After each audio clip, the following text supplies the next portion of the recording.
So the first stage, and the most important one, is to hold the fall in the first place. It'll be really dramatic. It involve your ice axe, maybe in a self-arrest position. You'll be down on the ground, resisting the fall, and you'll be kicking your feet in, and it'll be really hard work, and you'll be hanging on to that ice axe. That's the most important bit of it, that you haven't dropped your partner further into the crevasse. If you think that you're stable enough and your feet are really well kicked in, then you can build your belay. It might be a snow belay, or it might be with ice screws. You'll be limited as to where you can reach to do that, so it'll be literally just beside you, and you'll make your buried axe belay, and you'll get your belay in the snow, or you'll get your ice screw belay, and it'll be just there somewhere, just to the side or just behind you. So that's stage one, holding the fall and making your anchor. The next stage is to transfer the rope and the load on the rope onto the anchor. So we're going to do that with a sling. And this is where you realise that it's great if you can have everything fairly handy on your harness. That yellow sling one. There's a yellow one so you can see it. So a 120 sling.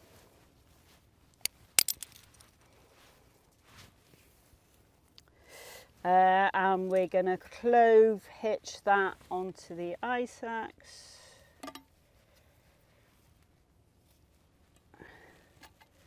In the slot, like that.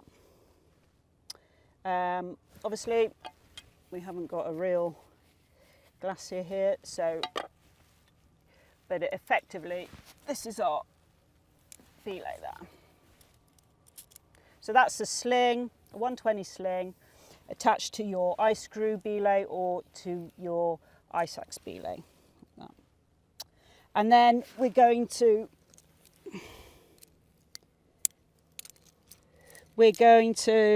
attach a French prusik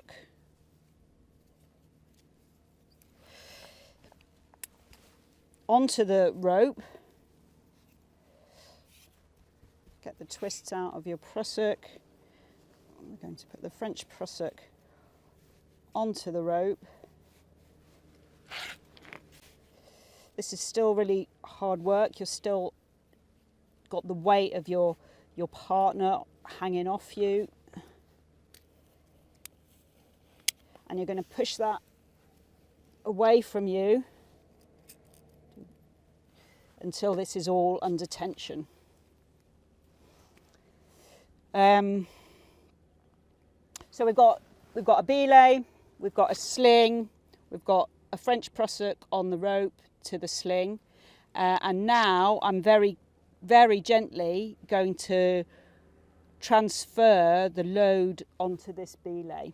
So the load's going to come off me as I just shuffle forward a little bit, and as I take my weight off the system, I'm checking my anchor to make sure that's holding, and I'm checking the prusik to make sure that's holding as well. And as I'm doing so, I might clear the snow from under the prusik so that it's not jamming there, and I'm just ever so carefully keeping an eye here and here. Okay, so they both seem to be holding, that's great. So once I've got enough slack, I'm going to transfer my clove hitch off me, and you can take it right off for a sec, so that you've got a backup for your prusik. So that's just a clove hitch going back in there. Do that carabiner on. Okay, so now the prusik's backed up with that, so you can move around a bit more, so you can take under your coils and take off a couple, enough that you can get back and check your anchor. You might need to put something else in, additional ice screw, another ice axe if you had one, make sure that's good. So that's good. the prussik's holding and it's backed up. So now I can go to the edge and see how my partner is. Because there might be another crevasse between me and the one that your partner's fallen into, I'm going to safeguard myself, and I'm going to use another prusik for that. And that's going to go onto the same rope, onto the live rope, and it's just an ordinary prusik this time, not a French one. So 2 or 3 wraps around the rope, get the kinks through the system, through the knot if you can, so it's unkinked.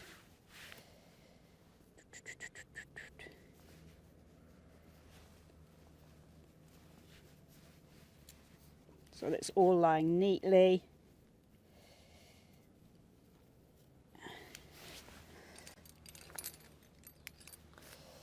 Attach that to my harness.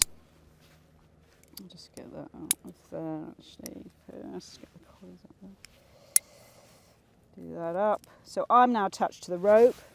I can drop my coils now so that I've got enough room to get to the edge. It's good to do it one at a time so that it doesn't become a complete mess.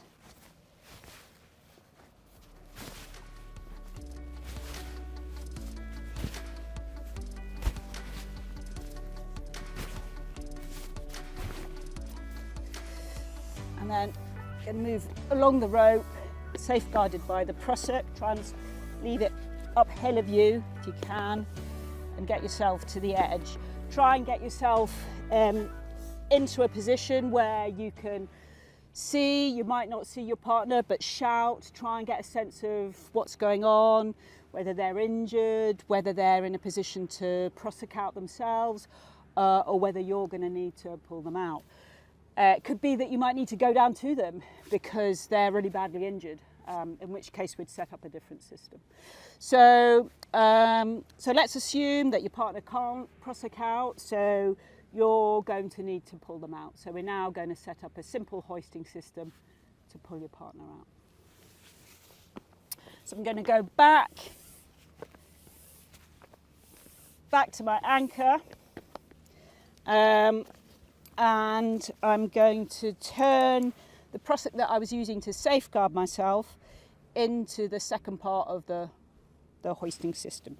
So I'm going to come off here now. I'm not attached other than by a long rope, but I've trampled around here. I'm happy that I'm safe. I'm going to put a little overhand knot in there just to shorten that right off. Get the carabiner in. That.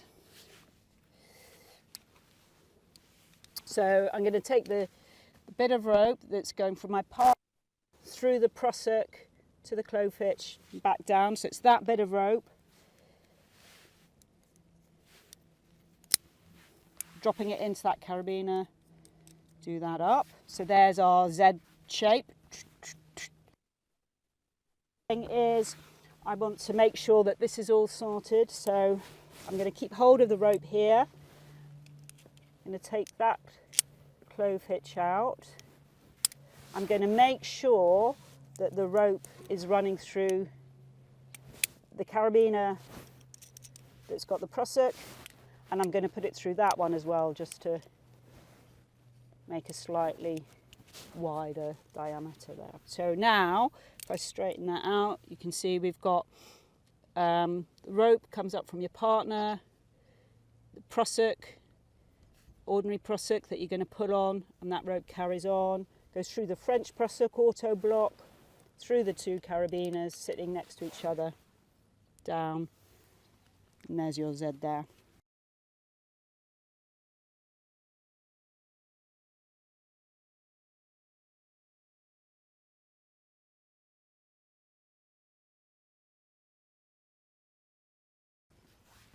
And that's it. That's all you need to do. The tricky bit, obviously, is actually being able to be, pull somebody out with so much friction. You could try pulling just with your just with your arms, it's really unlikely that you would get anywhere just by pulling with your arms. So an alternative is to use your whole body. So we can move that down a little bit. Attach this to your harness with a clove hitch like that. Move that right down. So now that's attached to me, and I can use my whole body, my legs and my arms, to try and pull. And I'm trying to keep everything in line, the rope's all in line. And it's going to be hard work, but that's just how it is. If you're going to reset, let's have a look. Is that flipped through? Oh no, there we go. I'm going to just slacken that off a little bit so that the weight is back on the prusik. It's gone back to there. So I now can move down.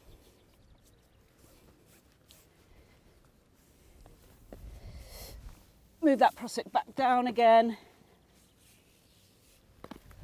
And then pull again.